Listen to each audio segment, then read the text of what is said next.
Has it been difficult, Nigel, picking everyone up after the disappointment of last weekend? Yeah, we're just hugely disappointed with our last couple of performances, really. As much as it's been a very topsy-turvy season, I do feel that in the main we've shown progress as a team. But the last two performances have dropped off really badly. All the players are hugely disappointed.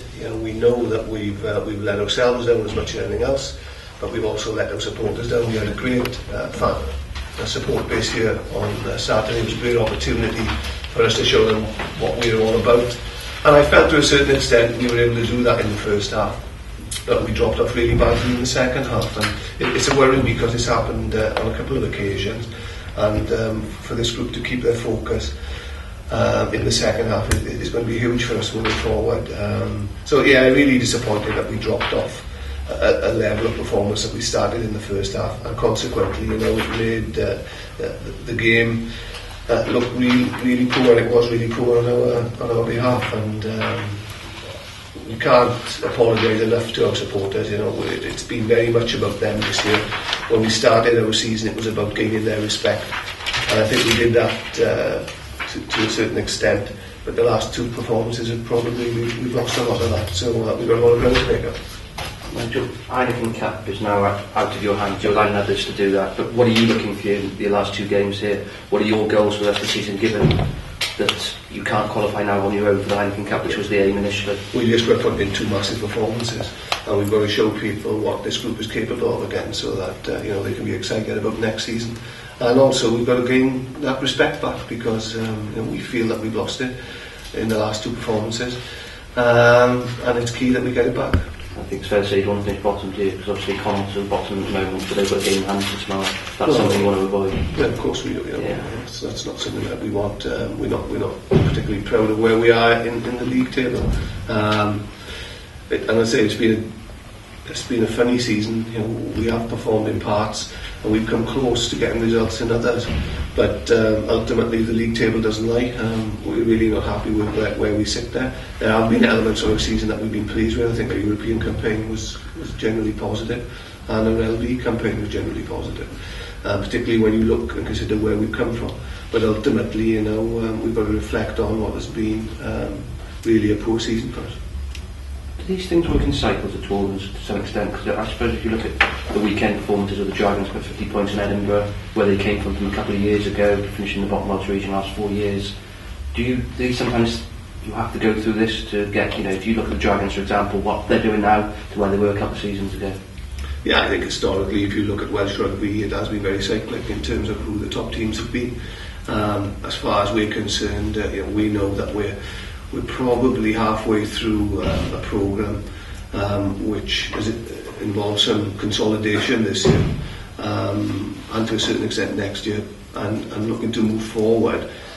We know that the experience a lot of this squad has gained this season and partly through last season will accelerate their growth, and next year they'll be a lot more competitive in games, and hopefully those games that we've lost by close margins we can turn around to wins, and that's what it's about. This Madness League is a very tight league, and it's important that you can push through and win the majority of those tight games. That's something that we weren't able to do this year.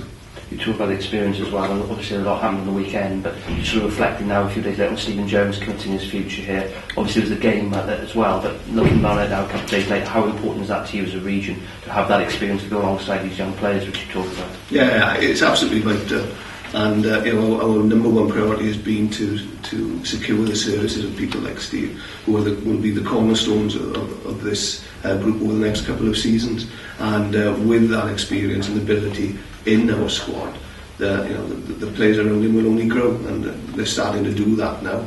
We dropped back off our pace for the last couple of games, but we hope to very quickly get back on our feet and show people what we're about. With Steve, are there others there that you want to secure the services, experienced players within your squad that you've currently got at the moment? Yeah, there's a lot of players that we've been keen to secure the services of. Matthew Rees, who's on a 3-year, just signed a 3-year contract with us. Ken Owens, who's just signed a new 3-year contract with us. Justin Thomas. But it's safe to say that at this stage, 90% of all the people that we wanted to secure to give us that experience, to build on what we've already got, we've been able to achieve so far. The one name that the Scarlets supporters who I speak to and to those observers is David Lyons, given he's a captain now and what he's given you. What is his situation? David Lyons still got 2 years left on his contract. Yeah. And how important is it like him to you? Because he's obviously now taken over the captaincy from March. Yeah, David's been great, you know. I can't sing his praises enough. A bit like Sean Lamont, they've been 2 real quality signings that have come in and not only added value on the field, they've added a huge amount of value off the field. They've got a huge amount of experience. They work with the younger players, and the younger players would die for them, really, you know, because of the respect that they have for them. So those people are key and fundamental to us moving forward.